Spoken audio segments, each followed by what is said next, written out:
The reality of this country is that some people need laws to discourage them from discriminating against people. Somebody asked me, what would be a racial slur to a white person? And I said, calling them racist.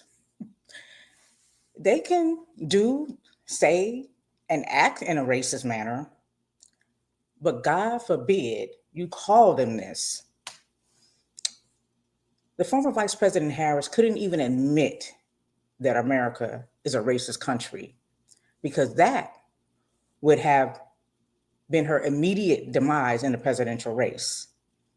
Yeah, America is so non racist that Black people had to force policies and amendments to be put in place to protect Black people's right to work, vote, live where they want to live, occupy public institutions, have rights to citizens' tax contributions for subsidies. I mean, the list is long.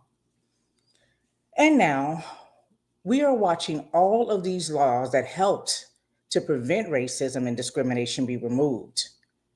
And we are swiftly going back to racists being allowed to be racist lawfully again. I know, I know, I know. That's no way to start a show. So I'm going to start over and I'll be right back.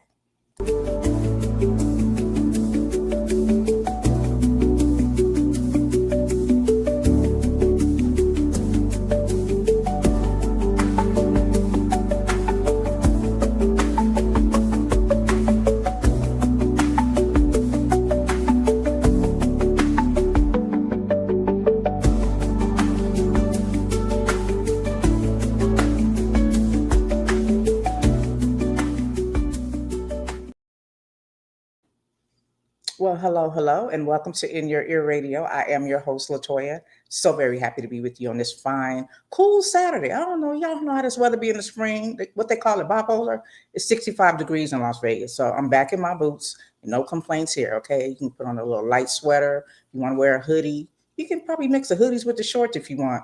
But yeah, I'm back in my boots, y'all. I'm not mad about it because I was kind of mourning not being able to really get into my boots because I don't think I got into them the way I wanted to. I got some cute boots. I ain't really get to sport yet. So, I'm not too mad at the cool weather, but it's a little chilly outside. So, I almost went outside with a bow.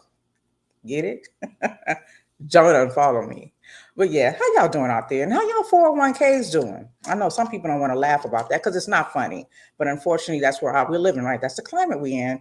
And, God willing, everything will bounce back. It's unfortunate for people who are currently retired, who are, depending on their 401ks more so than those who have time to build it back up, and also for those who use their 401ks for emergency funds, So those are the people who are really suffering right now. So, not a laughing matter, but just to remind you, this is what we're in because of how the votes went. Unfortunately, yeah, y'all, I was messing around with this Barbie app. Are y'all familiar with this Barbie app they got going on now? So basically, it's like any other AI app. And I never played with any of them, but I just got curious today, messing around with my computer. I feel like a hot mess because recently my computer's been acting funny to where it's a black screen. I'm struggling to get on. So I made a whole video saying that I wasn't going to go live today. But, I had patience, something that I don't think I was necessarily born with, but I've developed it over time. So I had patience and I kept unplugging it and blah, blah, blah. Here we are. We're here. Hey. And so I'm feeling a little hot, messing around with this computer. But yeah, while I was waiting for it to load and blah, blah, blah, I was playing around with this Barbie app. I see people playing with it. And so that was fun. Just looking at different pictures and things. As a kid, I loved Barbies. I didn't have access to them, but I always loved Barbies. But yeah, so that's what I was doing. And that was pretty fun. But while I'm talking, let me go ahead and share this video to my group because I do have a few people, just a few, that I do support In Your Ear Radio and do watch in the groups. And I appreciate y'all for that. So I don't want to leave you guys out. So I'm sharing this to my group so that they can watch live and hopefully chat. You guys be sure if you're in YouTube and Facebook, you can follow me. I'm also on TikTok, Instagram, but yeah, on YouTube, you can also hit the subscribe too. And yeah, I would appreciate that. But yeah, so yeah, I was playing with that, and I don't know how many people are enjoying that app, but that was fun. And I saw other people doing it. I thought it was cute. But anyway, are y'all going to see the new movie that come out? I think it's the director, is it Ryan Coogler? Sinners. Is it called Sinners and Saints? It comes out, it just came out last night. I think it came out Friday. I'm just double checking the name. Sinners. Yeah, it's called Sinners. Yes, yes, yes. I want to go see that. So yeah, Ryan Coogler. And I love Ryan Coogler. If y'all just listen to him talk, he is the epiphany of West Coast. Like he has that West Coast draw like none other. You know, you got people from, Louisiana who have that accent. You have people from New York, they have an accent. He got that West Coast accent like it's nobody's business. But anyway, I like him as a director. He's Black Panther. And other movies that don't come to my mind right now because I don't know how forgiving I am. But yeah, so I'm gonna go check that out. And I wonder if anybody's seen it. Have you seen the movie Sinners? What did you think about it? Did you like it? I'll let you guys know next week. And next week we're planning to do an after dark, so it won't be a 2 p.m. show. We'll be hanging out in the evening after 7 p.m. West Coast time with my day one. So y'all know how that's gonna go. And that's gonna be lit. It's gonna be lit. You know what I'm saying? We're gonna, that's where we talk about some things that matter, and of course some things that don't. Shout out to Shanta who's in the chat, YouTube. Thank you for joining your girl. I appreciate you. And you know the one who's always first in line before the show even starts. That's GB, my number one. He said, "Y'all know what time it is." Yeah, y'all know what time it is.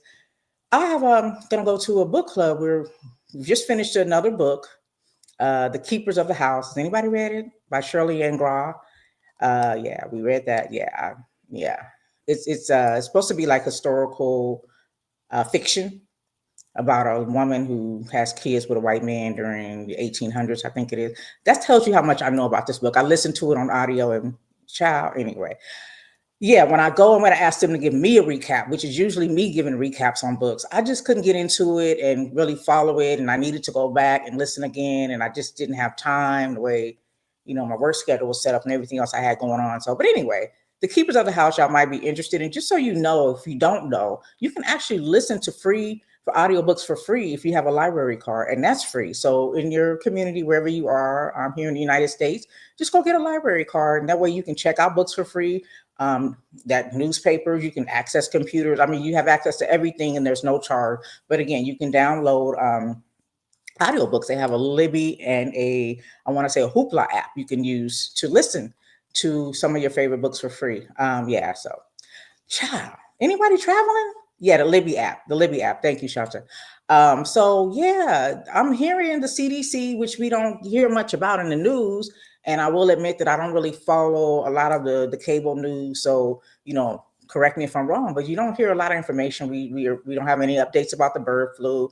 I thought the egg prices went down, but I heard the back up. It's around Easter. So, my thing is just dealing with how they play games. The egg prices probably are just a little bit lower so that people can dye their eggs. But I don't know. Y'all tell me, y'all have kids and y'all partake in the Easter festivities, so you would know better than me. But as far as things that are happening here, we have outbreaks. The CDC, they fired a lot of people from the CDC, which is the Center for Disease Control and Prevention, that would oversee cruise ships to, go in and make sure that there aren't any viruses and things like that going on. So they fired a lot of people. And since then, there's been a lot of outbreaks. We have the norovirus is back.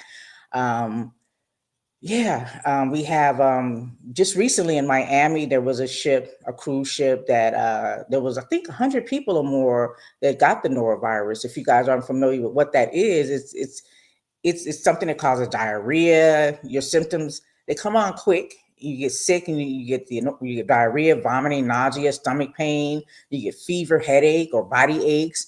And you develop these symptoms within 12 to 48 hours after being exposed to the norovirus. But you get better between 1 and 3 days. But we're not privy to that information anymore. And considering people like to travel on cruise ships, and people are coming from all over the world, all over the country, together in these tight spaces. If y'all ever been on a cruise ship, it's tight. You know what I'm saying? The rooms and just the quarters. And now we have we have layoffs. So yeah.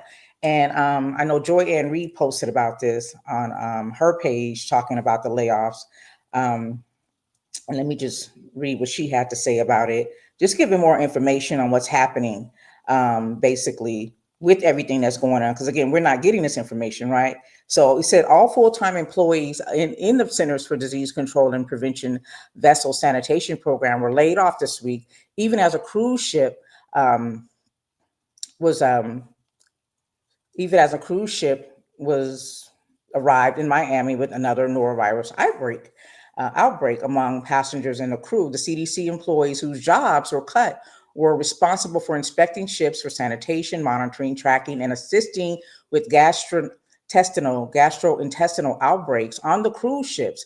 The epidemiologists tasked with leading the federal agency's outbreak response on the cruise ships also were included in the layoffs. The CDC officials told CBS News network that they reported that the fees from cruise ship companies pay for this inspect. They may, in other words, they'll probably end up paying. So maybe the prices will go up for us to cruise, and they'll use some of the money to have their own private inspections done, because God bless them if they care about those who travel, not just the tourists, the people who are there to enjoy, but there are people that work on the ship. Who wants to be getting sick and not being, made aware of a possible outbreak and illness? So the cuts are, of course, problematic to Florida, where passengers disembark from cruise ships and gastrointestinal viruses and are often traveled through airports. The CDC documented a dozen outbreaks on the ships in just the first 4 months of 2025, mostly from the norovirus. The 10 of those ships departed from are docked in Florida or both, and the outbreaks involved as many as hundreds of passengers and crew members falling ill with symptoms of, again, vomiting, diarrhea, and abdominal cramps. So, yeah, this is from the Seabourn Cruise Line Encore. They arrived in Miami after 3.5 week voyage.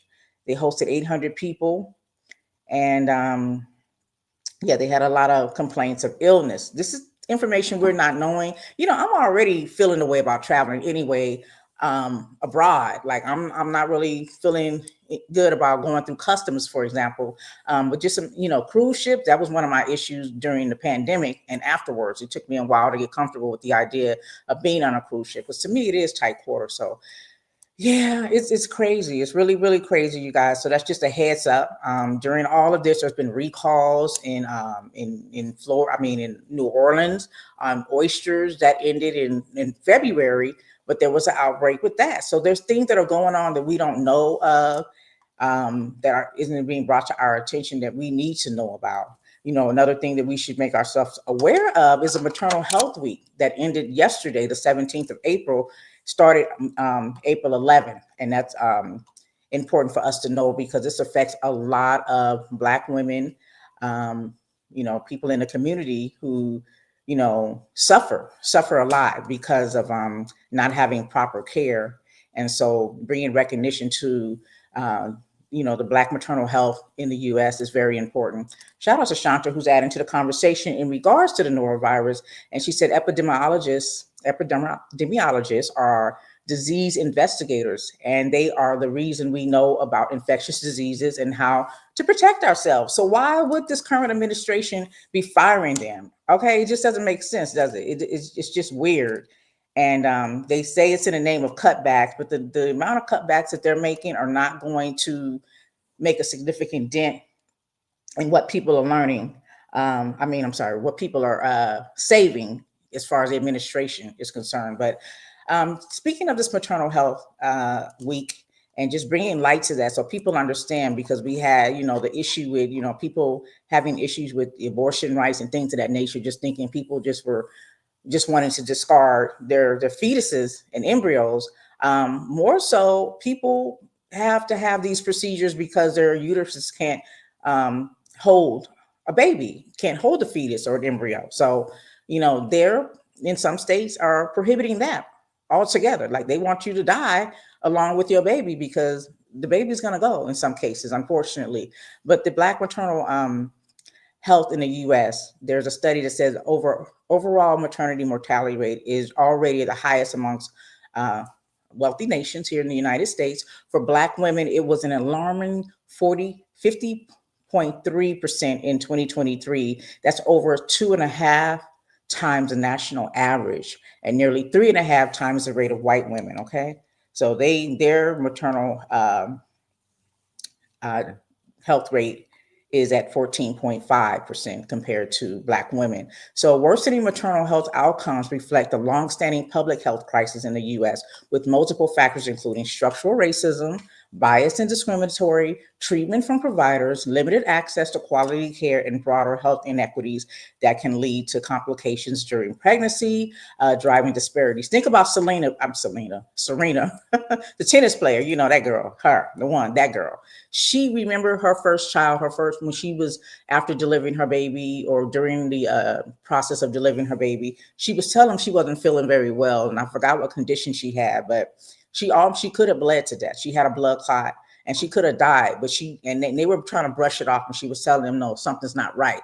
And so she had to really, really advocate for herself in order to get the care she needed that saved her life. So this is what Black women are going through when we go into the emergency room and we're dealing with our pregnancies and maternal health care. But the crazy thing is, the Trump administration, recent actions threaten to further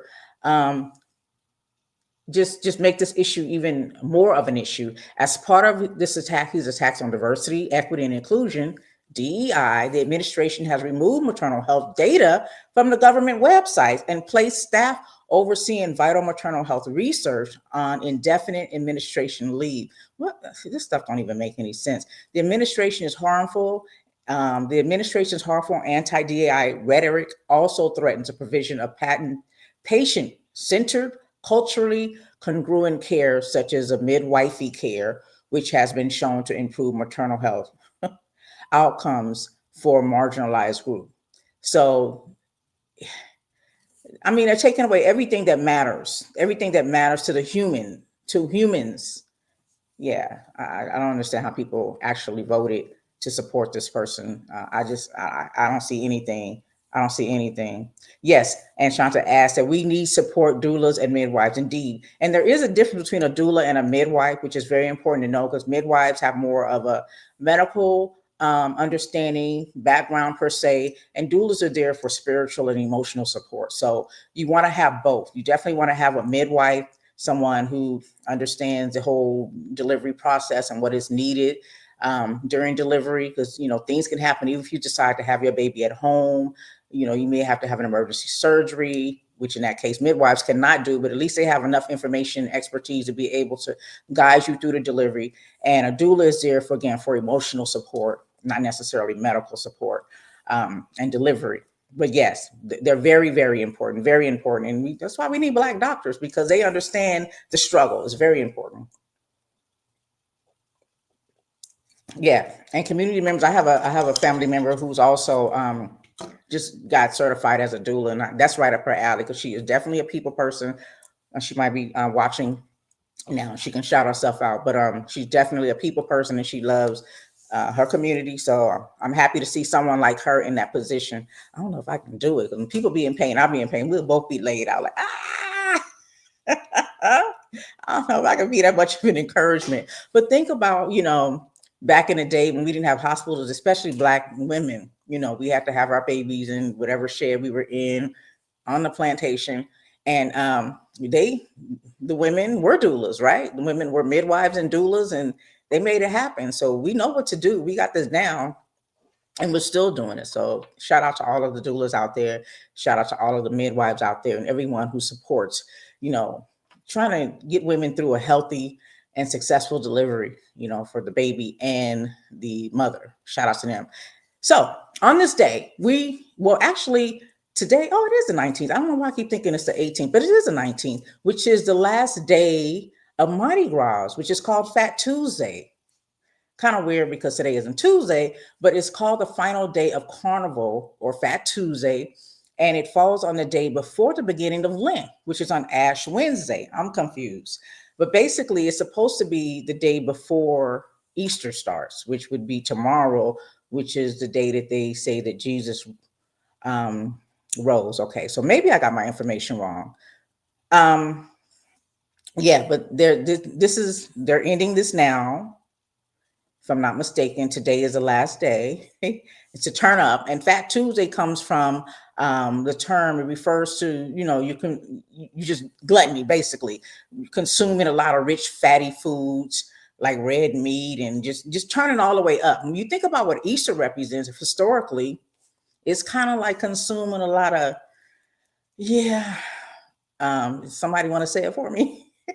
Consuming a lot of sex in the Greek world. But so with Fat Tuesday, it's along the line of this is the last day to turn up before we pay homage to Jesus, for those who do worship and follow the religion, which is interesting. And I always tie this back into all other religions. When you think about Ramadan, when you think about the Jewish beliefs, they all fall in line with fasting, praying, refraining from red meat, certain dairies in certain times of the year, if not just consistently, and praying and refraining from certain things that we do, maybe gossiping or just not focusing on God per se, and just being at peace and just focusing, centering ourselves. They all have a lot of similarities, even in the word. So, for those who are out here banging when it comes to religion, it's really unnecessary. It really is, because the beliefs are there. When it comes to religion per se, though, when man gets involved, then it gets a little gangster, right? Because everybody wants to make their own personal rules and, switch it up a little bit and pretty much mold it to what they want religion to be, not what God's word is, but what they want it to be to benefit whatever interest they have, unfortunately. And that's not everyone. So I'm not here to, dog any religion. I know sometimes I come in here and I say what I say, but I'm just saying what I know. You know what I'm saying? Like, I'm not going to sugarcoat the information just because some people feel away. If you don't agree, go do the history, do the knowledge, and understand what your beliefs are built on, and then maybe you'll have an understanding. But hit dog will holler. But it's also Easter tomorrow, you guys. So that's what's up. And I expect there's going to be a lot of pretty white shoes and fluffy dresses. Okay, so yeah, Lent ended on April 17th. Oh, okay, so I'm 2 days away. So the 17th would have been, was that Wednesday then? Thursday? It could have been Thursday. Okay. Yeah, all right. So I'm confused about that. Let you know how much I know about Lent, but they all come together. Mardi Gras is actually associated with Lent. And so that's the whole point I was trying to make. But okay. Yeah, so Easter is here. And yeah, we're gonna see a lot of white shoes and fluffy dresses. I remember when I was, back in the day, it was a big day of church, and my grandma would get the blue grease out, the press and comb, and her Marcel rope curlers, put them on the stove, and I had the prettiest bouncy Shirley temples you would ever see. I wish I still have pictures, y'all, because you couldn't tell me nothing. My hair used to be so straight, people thought I had a perm. But yeah, my grandmother was a beautician as well, but she used to have me hooked up for Easter, please believe it. But I hated sitting in that chair. My ear was always crying out like, no, please don't burn me. It was a lot. It was a lot. But yeah, shout out to those of you who are going to be celebrating the resurrection of Jesus. And yeah, I'm even reading something. I don't know. Sometimes I don't know if people are just bringing knowledge or whatnot, but they said Jesus, he died on a Wednesday, not a Friday. I don't know. Okay. Yeah. But also, we talked about Marvin Sapp, who was trying to get 40,000, y'all. He was trying to get 40,000 from a congregation by collecting $20 from each member and 100 from the pulpit. And that gained a lot of controversy, even though that story kind of just trended a few weeks ago. It actually happened in 2024, I think around in November. But yeah, that was a big deal. But y'all check it out. He said close the door. He said lock the doors. He didn't want nobody to leave. Y'all, guess what he doing now? Let me get my Wendy Williams on. Hold on a minute. After all that, telling people to close the door and getting all of that negative publicity and just a lot of trending about him, and just bringing, I would say, casting a shadow over the church and bringing attention to how some people feel about how these pastors are always for a money grab and things of that nature. Why does this man now have a song that's going to be released? It was actually released yesterday, according to what he stated. It was going to be released on all streaming digital platforms on April 18th. And the song is called what? Close the door. Not turn, not like Teddy Pendergrass said, turn them off, turn off the lights. He said, close the door.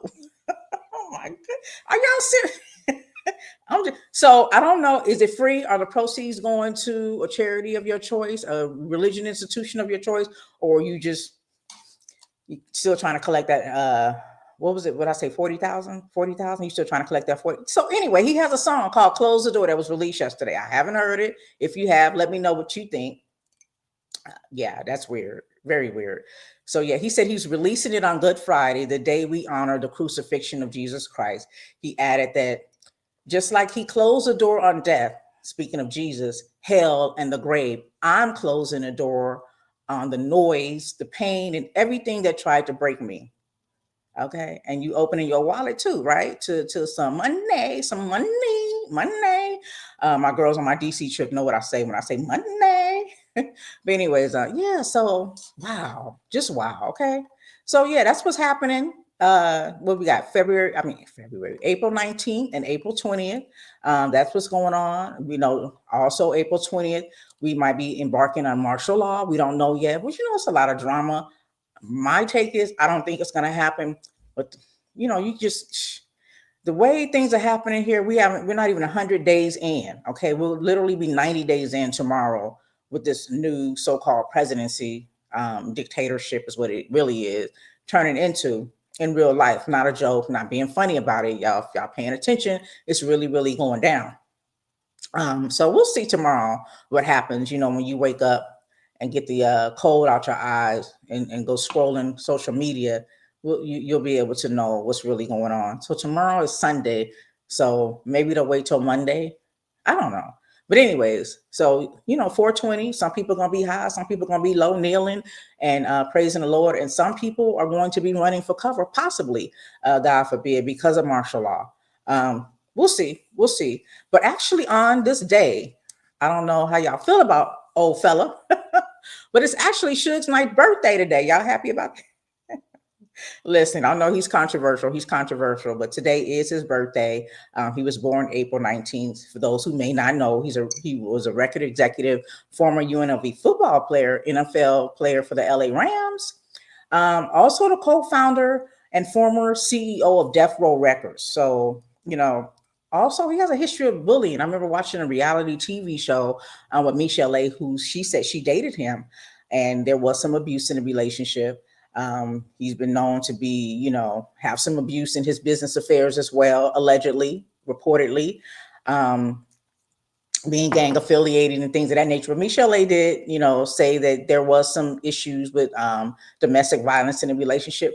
But she went on to add that she also dated Dr. Dre. I think she has a son with him, if I'm not mistaken, and that he was even more brutal. So Dr. Dre has also been accused of being, an abuser of women as well. I've heard some horrific stories about him from women who are still traumatized to this day by the abuse they experienced by Dr. Dre. But yeah, Suge Knight is currently serving a 28-year sentence in prison for a fatal hit and run in 2015. What got my attention though, just thinking about the whole Death Row thing, I remember those days. I remember being on the scene when they were present out here. I think it was a Club 662. There was a Tupac video. I got to briefly meet Suge Knight, Tupac, and some other artists at the time. Doing the video, was it Picture Perfect? Paint a perfect picture.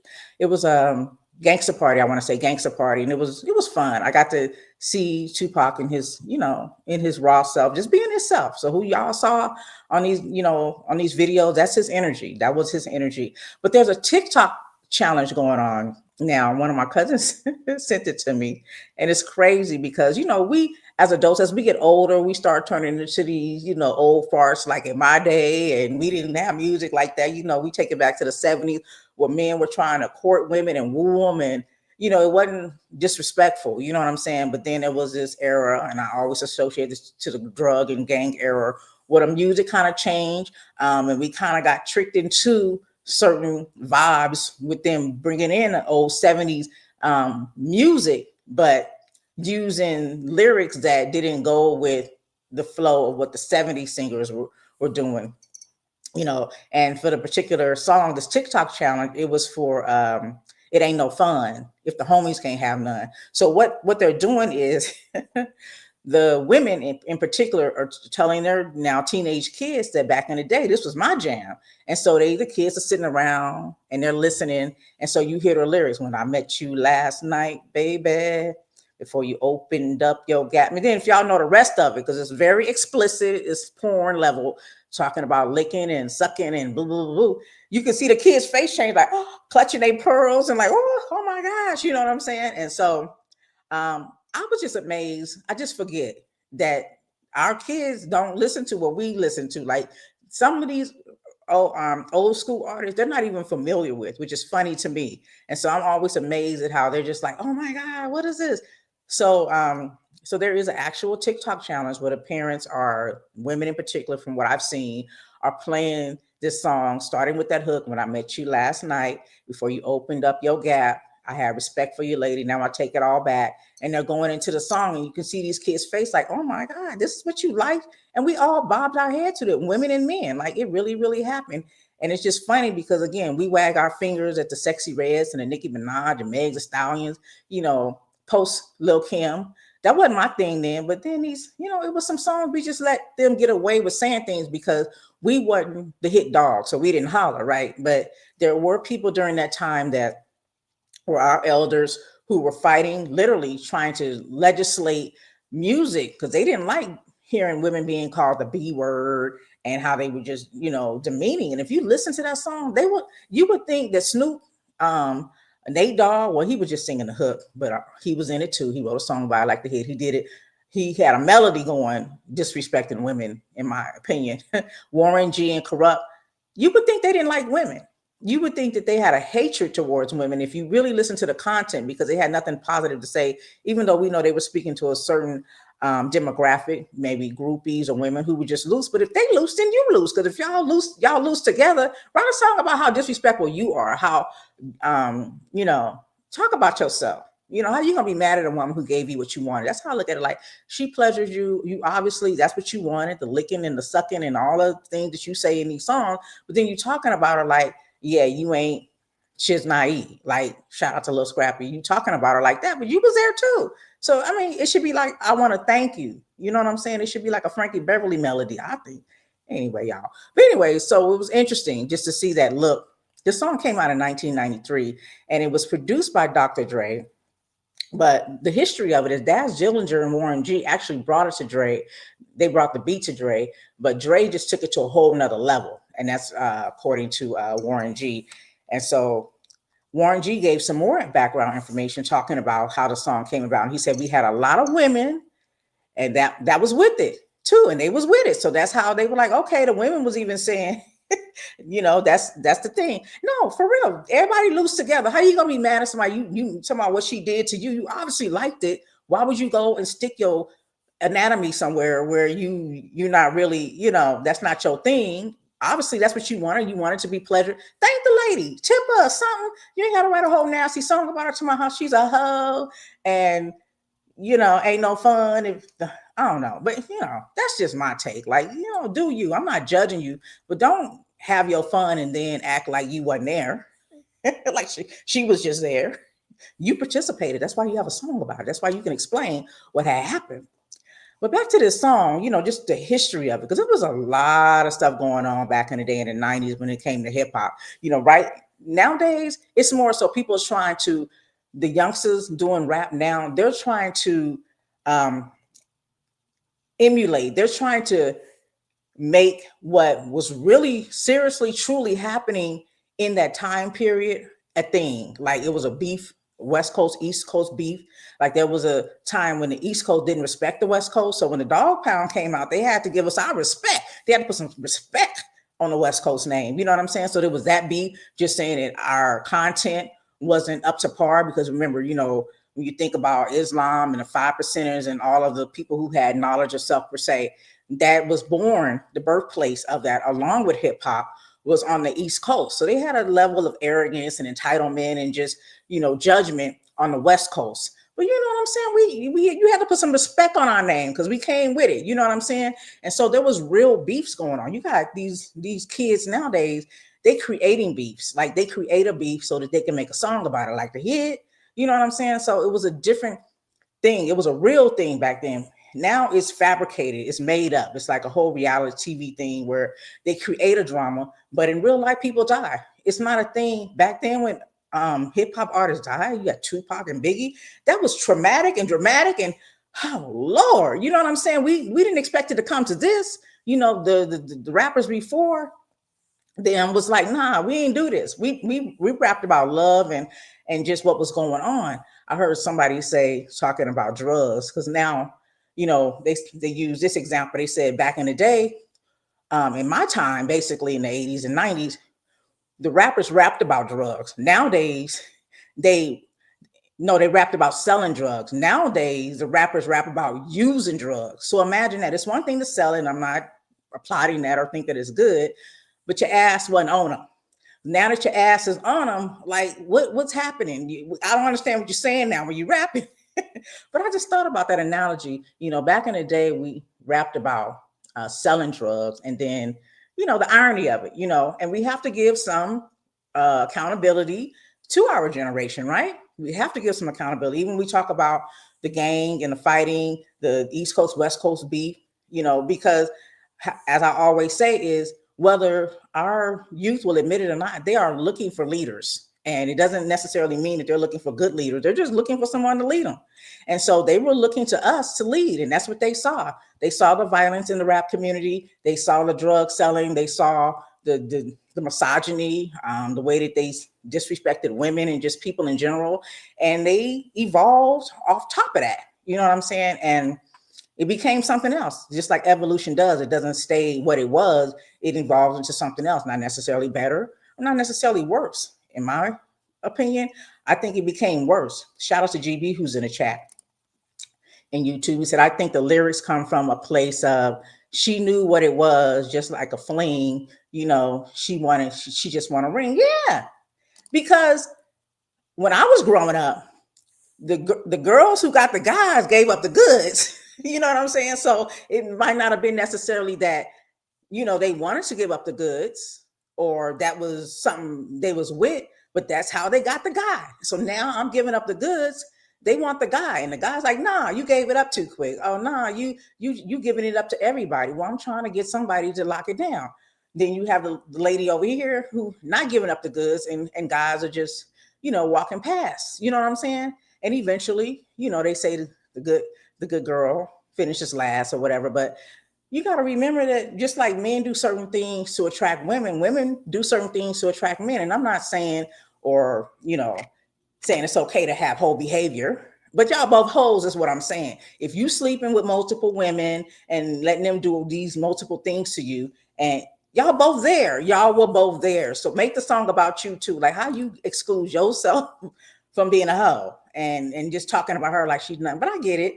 You know, these same women wanted this, that, and the third. And then, you know, there were some conniving women. You know what I'm saying? There were some women who weren't there for the relationship per se. They were there because of the status. They wanted to be able to be taken care of. But you got to remember the culture again. We're falling off the hills of the 70s, right? Where women are just now getting rights and independence to be able to get their own credit cards, get credit in their name, be homeowners, divorce. And so still having that mentality that you need a man per se, and that you need financial security from a man. That's what they were looking for. Not love, but that security. So I get it. But you know, I just feel like y'all was both there. Y'all was both there. Shout out to Hot 702.5 FM, who says that the 70s and the 60s was the worst. Okay, wait a minute. Let me sip my tea on this. I wasn't expecting that. Oh, wait a minute. The 70s and the 60s was the worst. Candy liquor, but nobody knew what it was. I mean, think about in the 80s, You Make My Love Come Down. I was singing it. I didn't know what it was. It wasn't literally the P word is dripping. That's what we're hearing now in music. You see what I'm saying? Art is creative. It leaves something to the imagination. You can paint a whole abstract picture and put it on your wall, and everybody can look at it, and you're going to get different interpretations. Or maybe everybody sees the same thing. But to be so explicit and vulgar and just raw, you know what I'm saying? Okay. But yeah, now we were nasty. It was a lady I remember. I can't think of her name, but she was real nasty. And I think she sang and rap. And I think she was probably even before the 60s. I'll have to Google later. Maybe I'll post it if I can remember who she was. Oh, she was raw with it. She was a Lil Kim with it. So yeah, they've been around. Sex has been around since the beginning of time. Hoes been around since the beginning of the time. Being promiscuous has been around since the beginning of the time. But I think the way that we brought it to the public was a little bit more sophisticated. So yeah, candy liquor, what she say? We have we have not we have to act like, well, not act like senior citizens about music. I don't know, but it's kind of hard not to, especially if you know what you used to. It's just like um in the things we eat. You know what I'm saying? Certain foods don't taste the same. Cheese don't taste like it used to when we were growing up. They didn't add it additive and things to keep it from sticking, and it's just not the same. So I'm a senior citizen because I'm judging how things used to be, how much better it was. In some cases, things have improved too. But when it comes to that music, but I like the whole TikTok challenge, and I would do it if I had a teen, and I encourage people who have teens to play it because I grew up in a house where my mom didn't sugarcoat stuff. She didn't try to act like plug your ears, hide your kids, hide your whatever. She exposed us to things, so we weren't like clutching our pearls when we heard and saw certain things. You know what I'm saying? We were aware of certain content. And I had aunties like that. I like to ride out of town with one of my aunties because she would play Too Short, and Too Short was nasty. Okay, but yeah, so yeah, but I think it's kind of natural for us to kind of look a certain way. Like I don't, want us to like really start wagging our finger and being uptight. Like we do need to be loose. Like I said, sit with your kid and listen to this and watch their faces, and then have a dialogue. This is when critical thinking comes into effect, right? Now you're having a conversation, because let's compare music. These are the kind of conversations we can have with our teens and our preteens. You know what I'm saying? If you pass that puberty level, you've been exposed to sex, you got these smartphones, these iPhones, if you're not learning it, even when I was growing up, a lot of the things I learned wasn't from my parents, wasn't from adults. It was from the streets, from the school. So yeah, if you're in that, have these conversations with your kids, and you get to learn so much more, and then they can see your perspective, and then it'll remind you of who you were and why you listen to some of maybe the dumb stuff you listen to. Because like I said, but it was the beat. Remember, this beat was derived from old funk. This was they was taking hooks back then. You know what I'm saying? So we heard them hooks, and we was willed in off the hooks, and then the content was, I guess it's the same as now, right? When I talk about mumble rap, it's like that beat gets you. Like my sweetie, he loves some of this new mumble rap. He keep his ears to the street. He keep me up on who these artists are. I don't know none of them. When somebody died, be like, oh, so and so died. Oh yeah, I like him. I'm like, I didn't know him, but rest in heaven.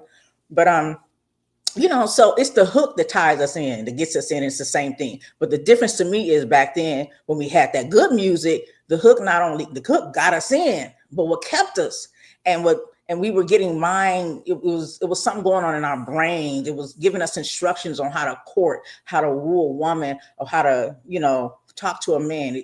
It helped us articulate ourselves. So yeah, we got to stop acting like senior citizens. Okay, I got you.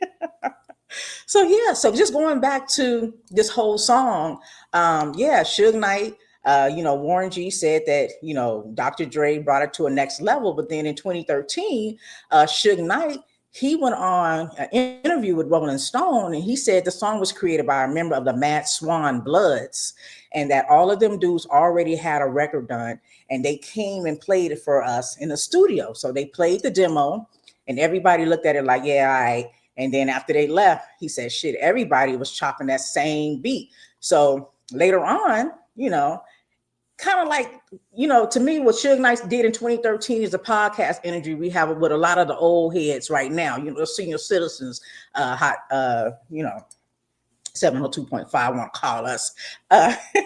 So, he was doing a little podcast gossiping then, but got him in trouble, which is what's happening now with a lot of these entertainers talking too much. And now they being indicted and subpoenaed and you know what I'm saying, held on RICO charges and whatnot, because they want to tell all the history. They know you can't tell everything, You can't. But it led to a lawsuit in August of 2016 after that interview that Suge did in 2013 with the Rolling Stone, where rappers Antonio White and Craig Ward filed a lawsuit against the artist alongside Dr. Dre and Suge Knight in the California Central District Court.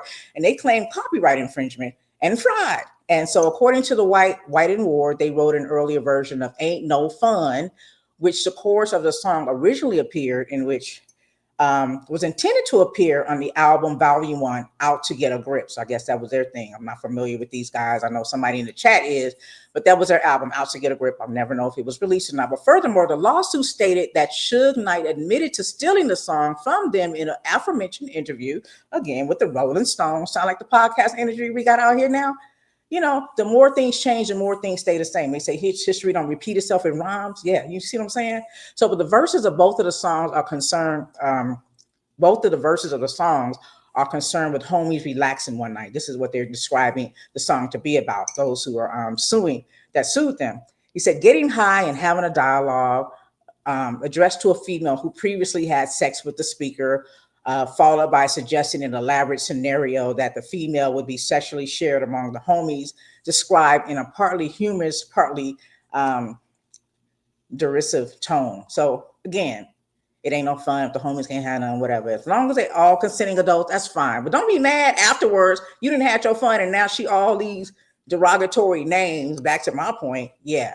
But speaking of gangs, I saw somebody post on Facebook. They said they don't like the YN movement. And I don't know what that is. So somebody please educate me, the YN movement. And let me just read what the post said in reference to the YN movement. And this person happens to be a teacher. I don't know what grade level he teaches, but I would imagine it's probably either middle school or high school. But I don't know for sure. But he said, I hate the YN movement. He went on to say, join a gang via cell phone device. And he, points out the fact that these phones are provided by the parents. You know, these kids ain't got jobs and $1,000+ to buy these phones. So these phones are provided by the parents, but they join a gang via cell phone device, commit crimes and record and post them again on their mom and dad's phones, because again, they don't own them because they ain't got no jobs. They didn't buy them. And then they create gang-related internet content, disregard all levels of authority, even the ones rooted in love, but at the same time express a deep loyalty to other Samsung gangsters and who were also raised in a two-parent household. I was thinking about that when I was thinking about Suge Knight, because I know they said he was in gangs and he was a bully and abusive and blah, blah, blah. But yeah, they were raised in two-parent households, and but they banging, right? And he said they will fold on you as soon as the stolen Twinkie is in question. So I guess the Twinkie is the phone. I'm acting like a senior citizen. I know. Hot 702 FM. And then he goes on to say, and newsflash, this isn't an urban problem or a teen problem anymore. We're talking fourth and fifth grade through young adulthood in suburbia, because they want to imitate these rap videos. That's just me saying that. So he goes on to say, in young suburbia America, if kids are your business in any way, you should be alarmed. It's going to be a cold summer. And he has a broken heart emoji. So do y'all know what the YN culture is? Okay. Do y'all know what the YN culture is? Okay. So the YN is, the young N word. Okay. So they banging, and see what I'm saying? The culture is so different from, we brought them into this culture, right? Because we kind of celebrated shooting drive-bys, and we taught them in the 80s how to resolve conflict, and it was through violence, before, we had our conscious artists, and we know that they were infiltrated and ceased, silenced, I should say, because they still around, but they were silenced in the mainstream, the ones who were talking about positivity and how to resolve conflict in a positive manner and calling each other brother versus the N word. And then the music that was talking about driving up on, Eazy-E, NWA, and all these other rap groups, we bobbed our head to, not because so much people like myself like that or agree to it, but that's what we were seeing. We saw that in our community. This is how things were being handled. And this is what art has always been, art imitating life. And so back then, four scores in the 1900s, in the 1900s, we were telling the story of what we seen. I always think about Nas when, from his album, just doesn't come to me right now. I know what it is. I just don't remember. But he has a song. He said he's sitting outside of my project window, feeling so uninspired. That was part of the lyrics. Sitting outside of my project window, feeling so uninspired. And then you tell a story of what you see. You might see a death, a shooting, drug deal. You might see abuse. You might see a fight. You might see kids double dutching. You might see hopscotch. You might see the fire hydrant, kids playing in the fire hydrant, just whatever you're witnessing at that time. And that's what hip hop came from. And it just developed into something that wasn't even necessarily what was really happening. Some of it is relative, it is real, but some of it is made up to the point to you create a problem and now the problem exists because it starts in the mind first, right? Everything that we think of, everything that comes into fruition starts in the mind. Even our total existence as humans started in the dark, in the mind, before it became physical. What we would consider, are we three-dimensional or four-dimensional? Four-dimensional. I think it's three-dimensional. I don't know. Y'all can correct me. I can't be right about everything. But anyway, so we got a YN culture. People are banging with their phones that their mamas and daddies bought for them. And they're recording it and it's trending and they get lots of likes and views. And it's unfortunate. It's sad. It's unfortunate. But we need to get a hold of these kids. And some of us have to take accountability for what we handed over to them. There was a generation that handed over to us some level of freedom and equality and some level of equity. What did this generation, I would call us a Generation X, right? Those of us who may be in our maybe late 30s to the 40s, somewhere in there. I don't know what the time frame is. What do we hand over to our generation? I would, ask you guys to think about that. When you think about what your generation, the generation before you passed over to you, positive and negative, what did we hand over to our children, positive and negative, in our generation? And what would they pass over? I think there's going to be a reset. It's going to be a reset. But as we stand now, this is what we're dealing with. Just speaking of, I just wanted to get into this whole what's happening in the month of April as of today and yesterday. And, it's been a week, y'all. I ain't seen y'all. So I'll be trying to catch up on what's happening and just kind of bring some, historical information to the conversation. Also, April 20th, 1971, there was desegregation. The United States Supreme Court ruled unanimously that busing of students from schools or predominantly one race to schools populated most by students of another race was a constitutionality accepted method for integrating the nation's public schools. So in layman's terms, it was made by law okay to integrate, and that buses would be provided to bus kids from the west side to Summerlin. And I'm just talking about Las Vegas, but from one community to another community, which was divided, because we know with redlining and everything that the Black community experienced, we had to live in certain areas. Realtors were not allowed to sell to us in certain areas. So we were in these communities because we were required to. White people did not have those same restrictions. That's why we talk about white entitlement. We talk about privilege. Some people don't like to hear that either. God forbid we call them racist, but when we just talk about white entitlement and privileges, it's because it went without saying that these people didn't have the experience that we had. So they can't understand how our thought process is, how we think differently in respects that there was a line, in the sand as far as how far we could go. There was a ceiling where for them, in most instances, it wasn't. Women, still had their issues or whatnot, but we had we had this. So we were on a certain side of town because that's what was required. And so for whatever reason, people thought that Black people weren't getting what they needed education wise, and that they needed to go over to where the ice water was colder in another community and they would get a better education. And how did that work out for them? Yeah. How did that work out? So when we think about equality, what we really needed was, separate but equal. Now that I think about it now, but this did happen on April 20th, 420. That's tomorrow, y'all. I know some of y'all again gonna be high, some of y'all gonna be low because you're gonna be kneeling and worshiping. And unfortunately, God forbid, some of you guys are gonna be running for cover with this martial law stuff going on. But also in 1971, when there was the Brown, the board, when this whole thing with the Brown versus Board of Education that was passed prior.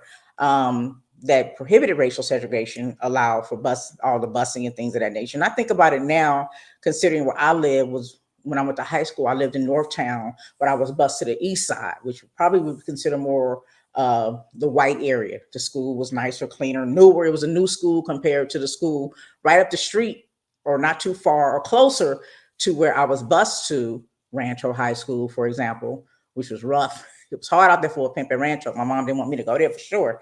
So, Eldorado was good.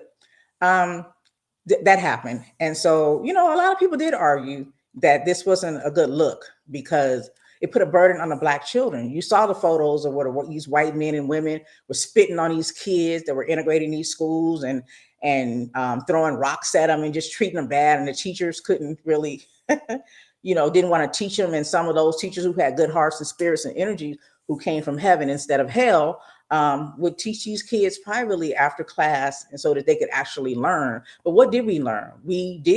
I agree, as Dr. Martin Luther King said, we did enter our people into a burning house because we walked them into an educational system that already had used our race as their commodity to teach hatred, to make other people that didn't look like us think that it was okay to treat us bad because obviously they were being educated that we were less than, we were criminals, we had tails, all the negative things you could think of, black and eerie, and all the things that we were taught to believe about not only ourselves, but other people were taught to believe about us. But that did happen. And again, I don't think that it was productive. Um, Even there was a civil rights project at Harvard University conducted in the early 2000s that found that desegregation in American schools had regressed back to the same level as the mid 60s, and the integration of public schools had peaked in 1988. So mind you, we were all paying taxes. We were working class. The black families were working class as well as the white families were working class.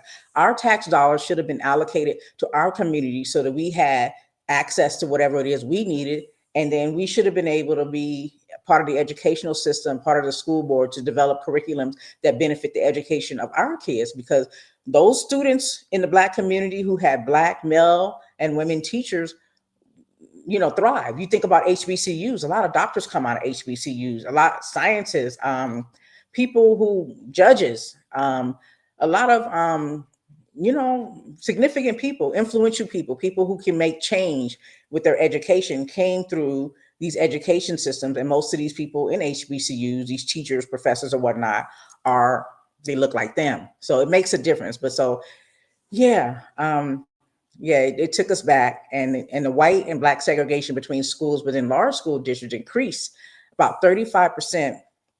And segregation between poor and non-poor students increased by 47% over the past 30 years. According to the Segregation Index, a comprehensive new resource for tracking neighborhood and school segregation in the U.S. So researchers said that most school segregation in the U.S. occurs between school districts.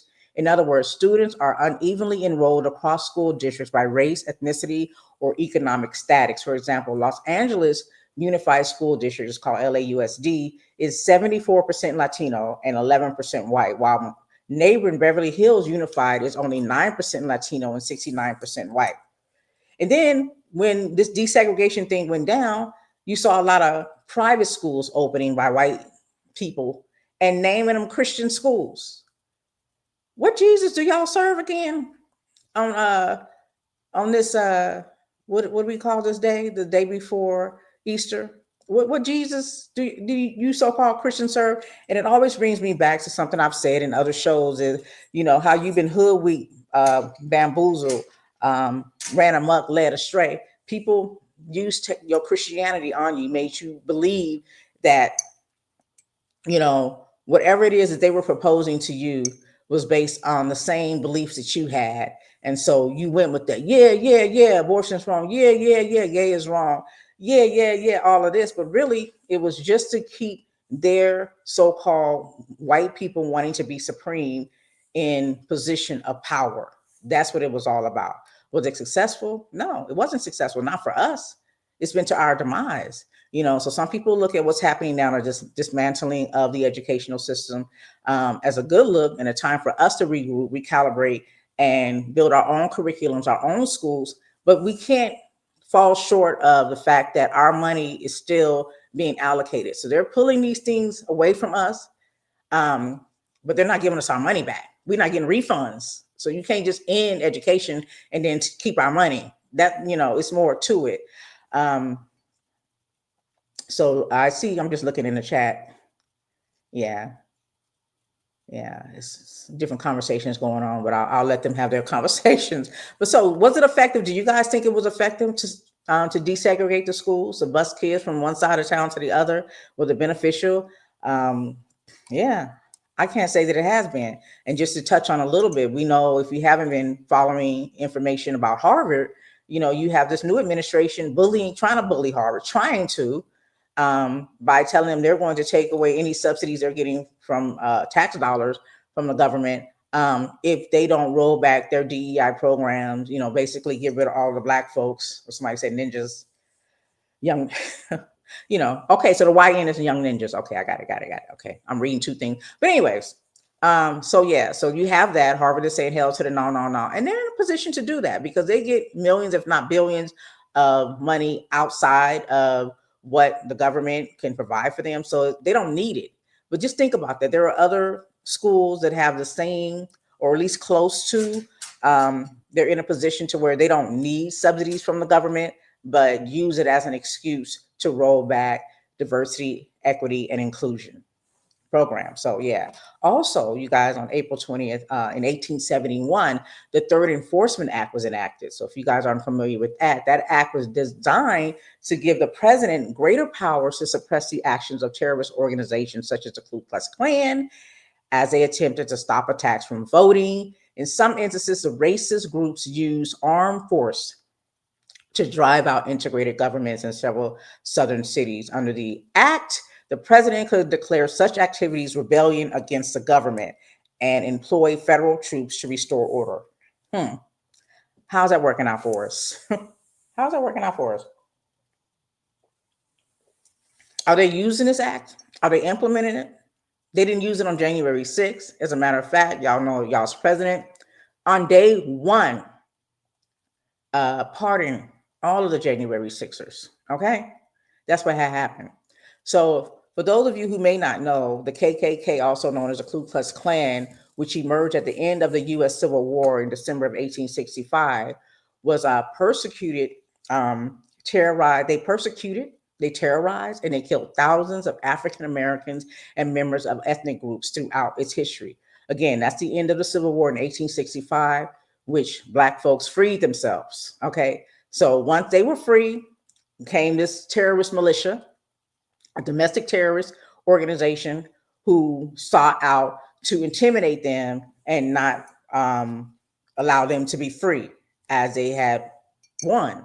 And so they were, they came about with it. So these so-called wannabe supremacists who were white included and organized members of the Ku Klux Klan, again, terrorized Black people that were exercising the right to vote, running for public office, serving on juries. In response to the violent unrest and suppression of the civil liberties, Congress passed a series of enforcement acts again. And again, that happened in 1870 and 1871. So under other protection, it empowered the president, as I repeated, the military force to take action to protect the African Americans. Okay, so there were 3 acts that were instituted that were passed during Reconstruction to defend the Black citizens. It reinforced the 15th Amendment, which was a universal manhood suffrage. The second act placed all Southern elections under federal control.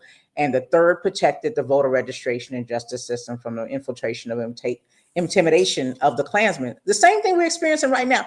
We're still dealing with this. We are still dealing with voter suppression. We're still dealing with voter intimidation. I mean, you have, what's his name? The former mayor, Giuliani, the one that had the Beijing dripping down his face. He just lost, the Black family won a lawsuit, millions, because he was intimidating them from voting, to the point where you had these white racist people terrorizing them and intimidating them from voting. And so nothing's changed. Even now with voter suppression, I talked about how there's laws that prevent people from handing out water. Meanwhile, you have Elon Musty out here offering hundreds and millions of dollars to people to vote in his interests.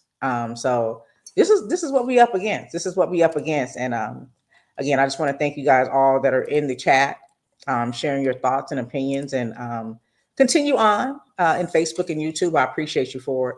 So again, there were some people who denounced this bill. Again, this whole Third Enforcement Act of in 1871.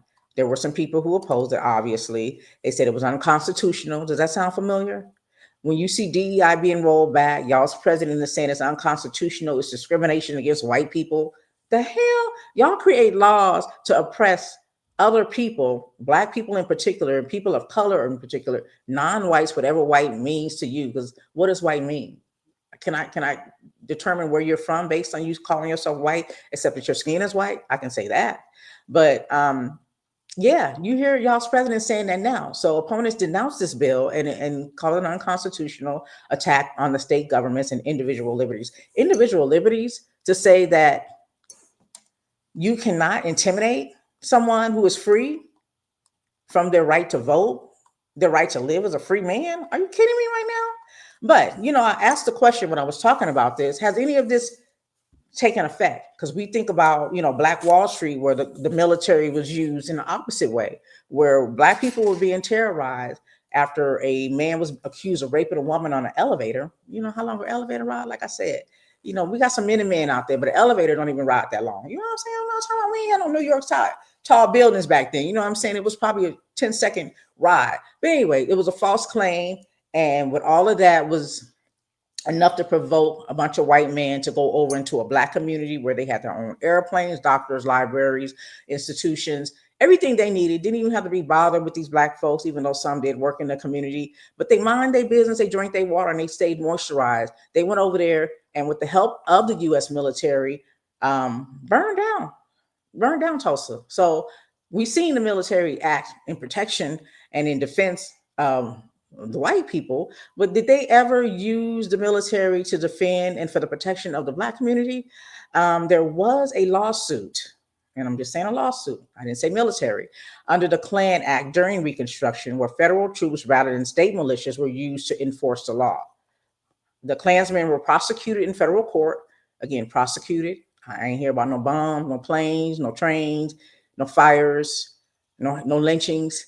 Were juries, so the Klansmen were prosecuted in federal court, where juries were sometimes predominantly Black. Now that I need to go back and confirm, because that just sounds untrue to me, but that's just me not knowing the whole history. So I need to go back and do the knowledge during this time, during the Reconstruction. Was there actually Black jurors? Because, they tell us now under the Constitution that we're entitled to a jury of our peers. Well, our peers cannot be white old ladies who only live in Summerlin. Again, Summerlin is a predominantly white community here in Las Vegas, or just in suburban communities, I'll say, for all of you who are listening, wherever you are. So, we need people, when we say jury of our peers, we're thinking of people who look like us, who understand our plight, who live in our community, who can relate. That would be our peers, right? So if you have a jury full of white people who have been trained to believe that Black people have tails and that they are criminals and that they're promiscuous and they're violent and they rape and they're just drug abusers, what do you think their perception is going to be in a jury? But anyway, so to say that this was a predominantly Black jury under this lawsuit against the Klan during Reconstruction is quite interesting, and I'm not sure if that's true, but I will read more to learn more. But this is what is being written. Hundreds of Klan members were fined or in prison. No bombs dropped, no military, nobody was shot. Everybody lived. They lived to see another day. They did so far. So these efforts, so again, they were fined in prison and suspended in 9 counties in South Carolina for this particular lawsuit. These efforts were so successful that the Klan was destroyed in South Carolina and decimated throughout the rest of the former Confederacy, where it had already been in decline for several years. The Klan was not to exist again until its renewal in 1915 during its brief existence. However, the first era Klan did achieve many of its goals in the South, such as denying voting rights to Southern Blacks. Okay, again, you didn't hear about no bombing, no fires, no destruction of white communities, just lawsuits and fines. No, Did I see? I didn't see no imprisonment. I'm going back just to make sure. It's fine or imprisoned. Hmm. Hmm. So just having this conversation. The KKK is what we would call domestic terrorists. They are, and they're still around. And why do we call them that? Because they are. So why, we're talking about what's happening right now, where your current president is shipping so far, but all included as well, is supposed to be immigrants or undocumented people, or their term illegals. Um, Out of the country, which if we call it what it is, they're kidnapping people and dropping them off, not back to their origin, to their homeland. They're dropping them off on a foreign land, accusing them of being terrorists and gang members and things of that nature. And some of these people are being found to be citizens, innocent of any gang affiliation or crimes, and they're stuck. They're stuck there, like UEP. They stuck with Venezuela. They stuck with them. They're not happy to be stuck with them. No, they're not. They're not. But that's what's happening. That's UP Newton Stuck With You, if y'all don't know. Yeah, I know some white songs too. That's one of my favorites too. But anyway, so why aren't they doing these tactics to get rid of these domestic terrorists? These are the people who are causing havoc, statistically even greater than what they're trying to make us believe these so-called immigrants and gang members are creating havoc on in our country. So why don't they go and do um, why don't they go and start putting these people on planes and dropping them off in prisons? Why aren't they going after these KKK domestic terrorists? Why aren't they going after these white nationalists? Maybe because the president is one of them. I mean, 34 felony counts. They even postponed his sentencing because he's president. Y'all make it make sense. Make it make sense. And they wonder why people drink. You know what I'm saying? Then they try to tell us it caused cancer. We just can't win in this world. That's all I'm saying. But yeah, why aren't they going after these people? And then you got y'all's president who wants to now, in his words, send homegrowns to El Salvador. But okay, so you must be talking about the KKK. You must be talking about them, because those are for sure homegrown. But we know he not. When everybody heard that, we knew for sure that he wasn't talking about white men or women. Okay, he's still talking about brown folks and people who are actually citizens now, that he considers a menace to society, and dropping them off somewhere else, kidnapping them and putting them in another country where their uh, president is doesn't have to abide by our law. It's not trying to negotiate with us. Shout out to Cory Booker. They said he went over to Venezuela to try to bring a guy home that a lot of people have been fighting for him to return, saying that he's, just a working man with a family, and that he has no criminal history, and that he was mistakenly, admittedly by America, that he was mistakenly shipped. Remember, these people that were shipped over, this last shipment that went over with this 100 and some odd people to Venezuela, they accused them of being gangs affiliated, shave their head, all men. I wonder what they do with the women, because y'all shave all the men's heads to give us a perception, because a shaved head looks a certain way. We think a certain way about a person, I guess, because we've been conditioned to think a certain way about people. But you shave their heads, you ship them over. The Supreme Court says, no, you can't do that. They need a due process. We need to confirm that these people are who you say they are. Y'all's president gave a middle finger up and sent them anyway off tax dollars, tax dollars, tax dollars. This ain't his money he's spending. He's using our money to do this. So those of you who don't agree with this, he's doing it. He's using our money, is what I'm saying. Okay. So yeah, but speaking of homegrown, you paying $6 million in tax dollars to house these people that you kidnapped. Okay. And just reminds me of the last time this man was in a position of power as a president, was number 40, the 45th president of the United States, where he had people, immigrants, undocumented people, in cages, and separated these people from their children. Think about it: infant children, toddlers, kids who couldn't talk, would not be able to recognize their parents, and maybe their parents at this point wouldn't even be able to recognize them, couldn't say their name. They've never been reunited. Sex trafficking is very high here in the United States and globally. But this is the same president, again, had people in cages, and those who supported, border control or whatnot, celebrated. Yeah, yeah, yeah. No empathy, no sympathy, no compassion for the fact that these people were majority fleeing from persecution in their own country, which is what a lot of us are going to start experiencing now. When it's in my mind not to travel abroad, because I don't have any protection on either side. I don't have anybody. There's no Biden. There's no Kamala. There's no other president that's going to go over. This ain't no Brittany Griner movement. Luckily, Brittany Griner got out when she got out, because she had the protection of a president who cared about her humanity. You know what I'm saying? In this case, we out here, we on our own. So we got to be strategic how we move. You know what I'm saying? I play my enemies like a game of chess where we rest, no stress. Yeah, that's Lauren Hill. Okay, but anyway, so this is what we up against. Yeah, so the domestic terrorism, for those who may not know, is defined as a terrorist act that was carried out within the United States by U.S. citizens and U.S. permanent residents. Sound like the Ku Klux Klan to y'all? Okay. As of 2021, the United States government considers white supremacists, they want to be supreme, white supremacists to be the top domestic terrorism threat. I'll repeat that. As of 2021, the United States government considers white supremacists to be the top domestic terrorism threats. Why these motherfuckers ain't on planes? I'm just saying.com. Somebody tweeted. Why they ain't on planes?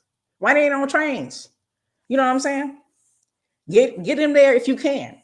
Get them there if you can. You can, but why you not? Critical thinking is important.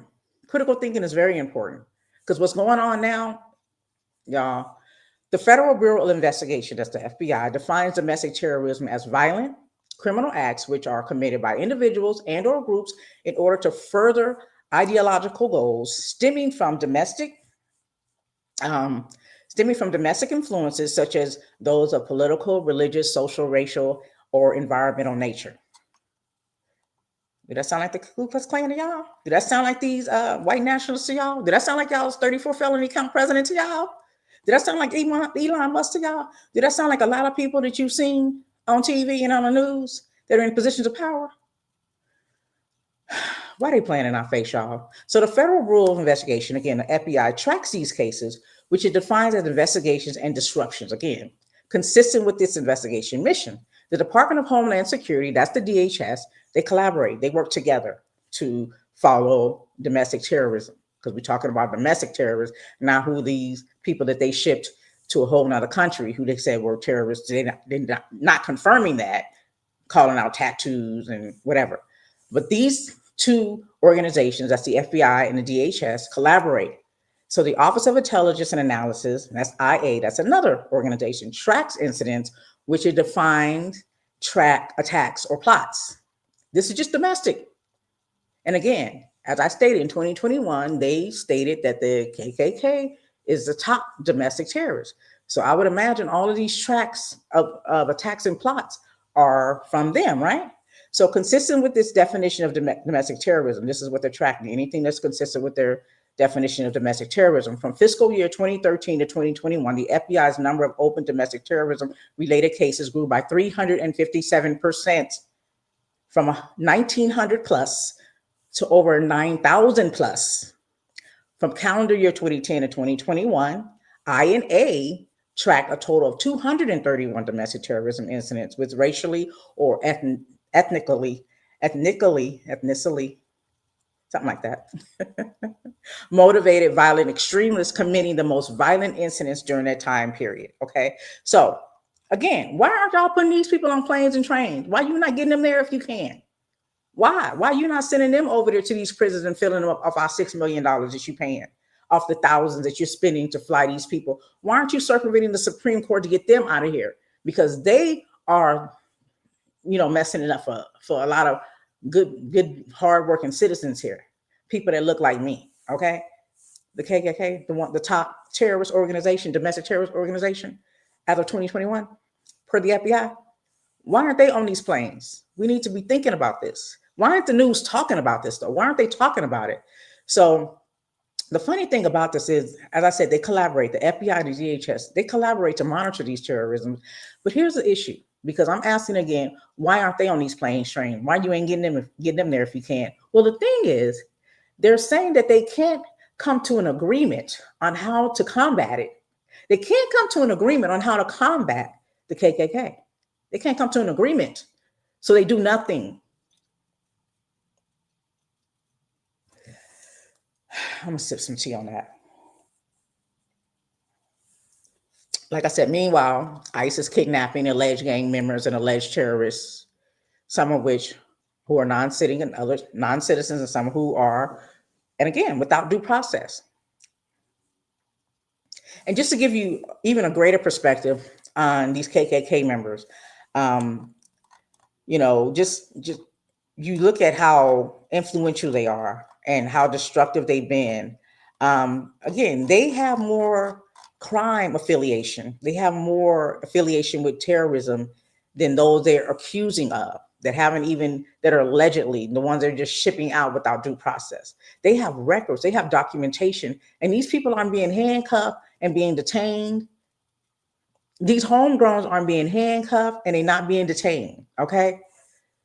And then you have people who may not necessarily be criminals being treated this way. And you guys have to remember, this is all done to intimidate us US citizens too.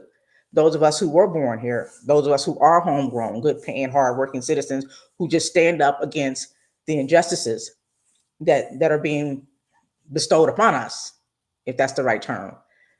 They're intimidating us. You got people that don't want to travel abroad because they don't want to be caught up in customs. You got people now who are married that don't have the same name on their birth certificate, thanks to the Saves Act, who are going to have difficulty voting and traveling because you have to be able to prove you're a U.S. citizen. And if your ID, real ID or not, says this, but your birth certificate says something else, then it's questionable. And they can sit you down. What you gonna do? Break out?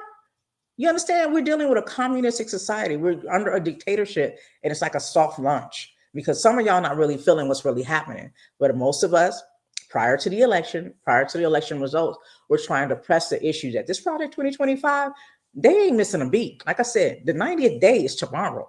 We're not even 100 days in, and they're getting it out the way. They're getting it out the way. They're getting it out the way. They're getting it out the way. And so, it's just according to the data from the Witness at the Border U.S. based migrant advocacy group, there have been more than 350 deportation flights since the start of the year. Some of them have been military aircraft. Again, this is all tax dollars, which defense officials stopped using to transfer migrants in early March because it was too expensive and inefficient.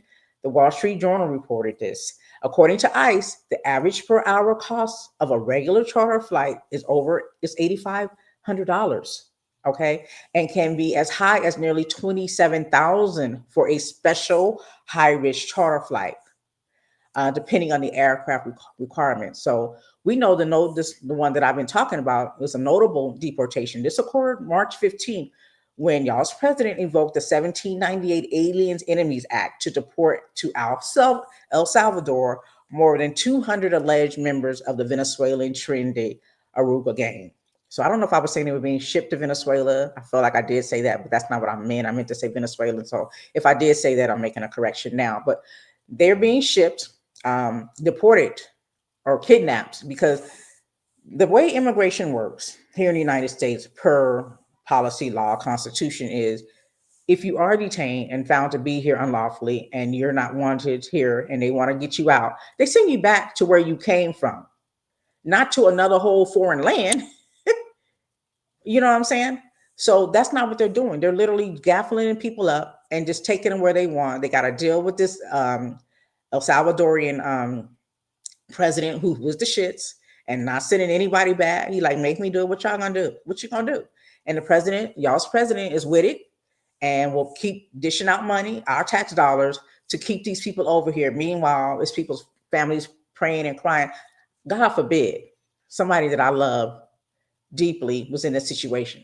And I know it could happen. You know what I'm saying? I would rebuke it. I rebuke that. But I know this could happen to anybody. If it happens to them, it could happen to any one of us. History teaches us that. They say history doesn't repeat itself, but it rhymes. You see the same shit that happened prior. You go back and do the knowledge. If y'all start reading and doing the history, some of y'all, because I know many of you do, but I'm speaking to those who don't understand what I'm talking about and why I'm being so just passionate about what I'm talking about. Go read, and you'll learn. Yeah. So their United States has designated them as a terrorist organization. They just put their stamp on it. This is the same issue we have with policing. All policing aren't bad, right? But there are a lot of people who are in the police community who have infiltrated the community of policing, and whatever they say goes. It's your word against them. If they say you did something, you're guilty until proven innocent. So these people could just call people a terrorist organization and they have to prove that they're not. But there's no due process. There's no court. They're just over there. Okay, they're just over there. You got to have some level of compassion, just to also give some context, because even though this president is doing what prior presidents have done, you think about Barack Obama, they called him the deporter in chief. Biden and presidents before, they've all done deportation. The difference here is, in summary, is that they deported people who were, in fact, went through the due process and were actually criminals, menace to society, didn't have their paperwork lined up, needed to get things straight. It wasn't just, oh, you're brown, oh, your name matches the Venezuelan community, get them out of here. Oh, you're undocumented. It was a due process. Okay. Again, the gentleman, I don't know his name, that he had just this guy in particular that a lot of people are fighting for. You'll see it trending. Most of you may know his name, but that they're fighting for in particular had just got authorization to have protections against being deported. And this was prior to the current president, y'all's current president, being in office.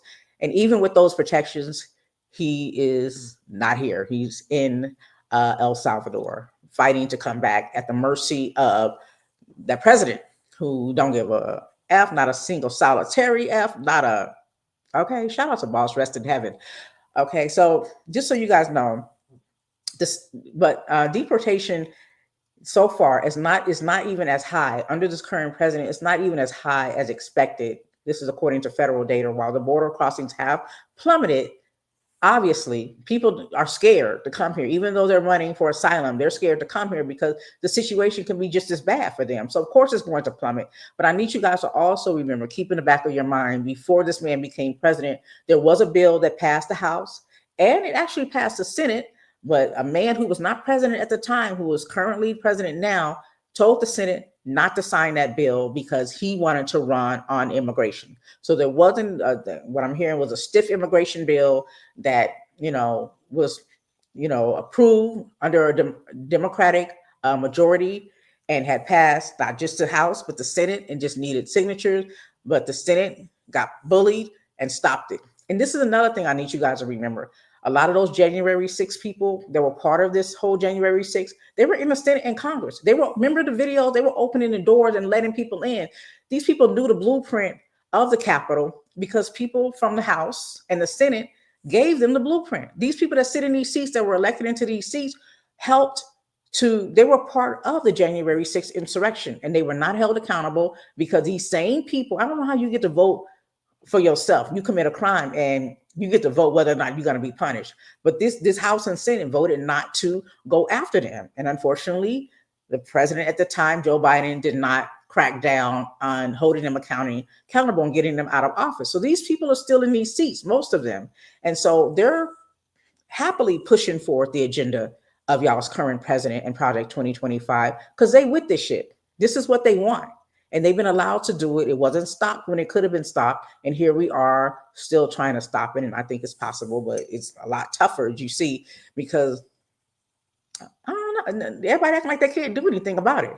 But again, so the border crossings have plummeted, and understandably, the Trump administration deported fewer people in February of 2025 than the Joe Biden administration and did in February the previous year. Biden deported approximately 4 million people during his presidency, compared to roughly 3 million deported by his predecessor, Barack Obama, who was often dubbed as a deporter in chief, as I stated. So experts say that the high number of deportations under Biden was likely in part because there was a greater number of migrants arriving at the southern border in the U.S. So, yeah. And where are these deportees again? Many of them are being sent to third countries rather than their countries of origin.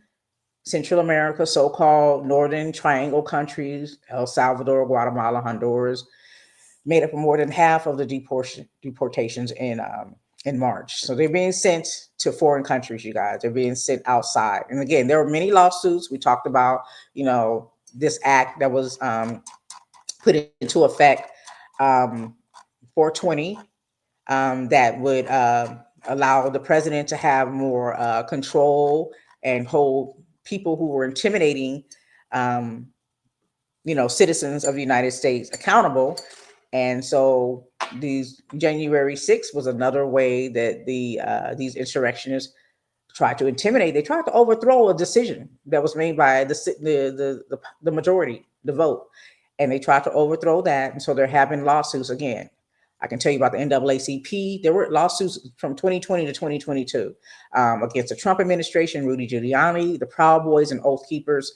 NAACP brought many up, just accusing them of intimidating voter rights in Georgia, in Pennsylvania, um, in they took legal actions because they thought that the Trump administration tried to overturn the results of the 2020 presidential election. Again, these are all legal actions. No bombing, no military, no fires, no lynchings. They also went ahead and on the evoking. They did a lawsuit invoking the act on behalf of the U.S. Representative Vinnie Thompson. This was in 2021, and other Congress people, and they filed this against, again, Trump, Oath Keepers, Proud Boys, alleging violations of acting pertaining to attempts to reject certifications. So these are all like voter, voter suppression lawsuits. Again, no military was involved in this. No white people were hurt. Okay, during these lawsuits, which is different from the Black community. Which I'm pointing out is that justice is basically, we are tried in the streets. Forget a lawsuit, forget a judge and a jury, whether that would benefit us, but we're literally tried in the streets. Okay, compared to the entitlement and privileges and advantages that non-Black people have. So these are several lawsuits. There was even one which I found very interesting in association with the Proud Boys that was filed by Benny Thompson and Mr. Swalwell and the Lawyers Committee for Civil Rights under the law. It filed a complaint on behalf of 7 officers working with the United States Capitol Police, again, accusing Roger Stone, who was part of the Proud Boys, Stop the Steal, and Oath Keepers and other persons who conspired to attack the Capitol. I don't have any information that says if they won these lawsuits except for the Proud Boys. So in that particular situation with the Proud Boys lawsuit, a judge had actually awarded a historic Black church in Washington control over the Proud Boys trademark after a far-right group defaulted on a $2.8 million judgment. So just to backtrack on here. So the Proud Boys initially were accused of vandalism. In particular, they were accused of damages and vandalisms made by groups and members of the Proud Boys after a December 2020 Donald Trump rally. Black Lives Matter banners were torn down and burned at 2 churches, including Metropolitan African Methodist. So this is a lawsuit associated with Metropolitan African Methodist. There were also violent clashes between opposing protesters, and arrests were made that night. So there was a ruling. In D.C. Superior Court that granted the rights to the trademark of the group's name to the Metropolitan African Methodist Episcopal Church and bars the Proud Boy members from selling any merchandise with this name or symbols without the church's consent. The ruling allows the church to try to seize the money made from selling the group's merchandise. So basically, after this lawsuit, the Proud Boys vandalizing them, all in the name of intimidating them from voting in the election. They sued them. This church sued them. The judge awarded them, won the lawsuit. And basically, the Proud Boys, whenever they make money, if they sell anything, this church, they got to run them their money. They got to run them their money. Are they doing that? No, but again, they have been given a $2.8 million judgment. So yeah, but Enrique Tarrio, which is weird to me because that sounds like a Hispanic name. The leader of the Proud Boys confessed to participating in the burnings and was sentenced to more than 5 months in jail on those and other charges. Tarrio was later sentenced to 22 years in federal prison for orchestrating the January 6, 2021 riot. And as you guys know, at the first day, y'all's president granted pardons and commutations or vowed to dismiss cases against the 1,500 plus people charged with crimes in January 6 for the attacks in January 6, and that included Tarrio. So yeah, That's what had happened. Okay, this is the world we're living in, and history does rhyme because these stories are very, very familiar. If you go back and do the history of some other president, Andrew Jackson, for example, when you think about even the Trail of Tears, where land was granted to the Native Americans, and they were said, "Hey, you got to give them their land." That president said hail to the dog, dog, dog, and gave them small pop blankets and sent them on their merry way to land that would not produce crops and things of that nature, and tried to kill them all off. So, and here's a man who loves Andrew Jackson, y'all's current president. Yeah, I wonder why. Him and Hitler. I wonder why. Woo, that was a lot, I know, and I needed to get that off my chest. And now I'm going to go turn up with my girls and talk about this book. They're gonna have to read the whole book back to me because I don't remember none of it. I remember some of it, but I can't tell you what it was about and what was it about. I'll go read it again maybe. But before I get out of here again, I just want to thank you guys so much for hanging out with your girl, being in the chat, and being active. Your presence is my present, and I mean that, and I appreciate you for it. So I just want to go ahead and thank you guys again for hanging out. I noticed if I start talking too long, my allergies start to kick in. So I just want to, I feel it coming on, y'all. My body like, ma'am, you've been talking for an hour and a half. That's enough. So again, thank you guys. And let me just go ahead and give my applause.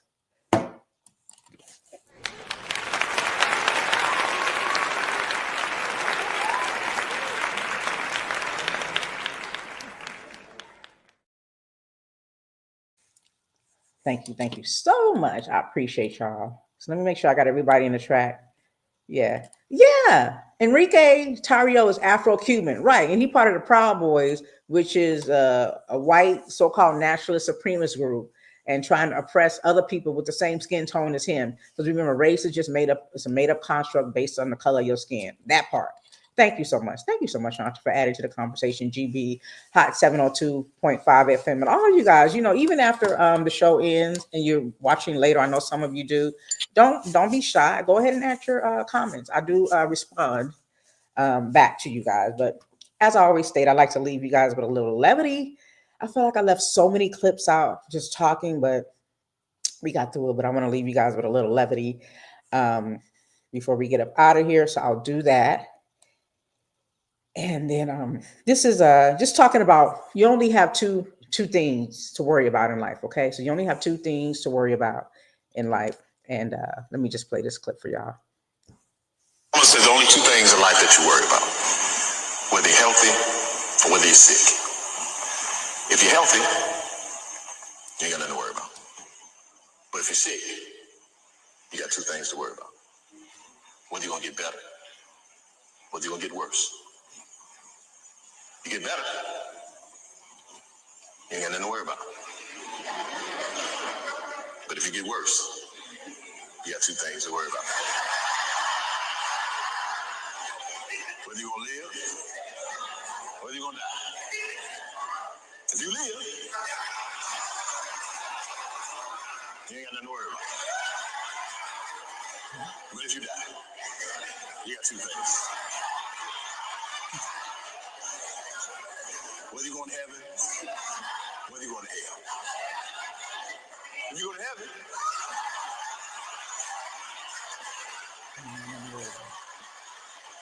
you ain't got nothing to worry about. But if you go to hell, you got two things: original or extra crispy. Okay, y'all. I appreciate y'all. I hope you enjoy the rest of your weekend. Enjoy your Saturday. And we'll be back after dark next weekend. If all goes well, my computer act right. I don't know, my computer be tripping. All right, y'all. Love you. Have a great day.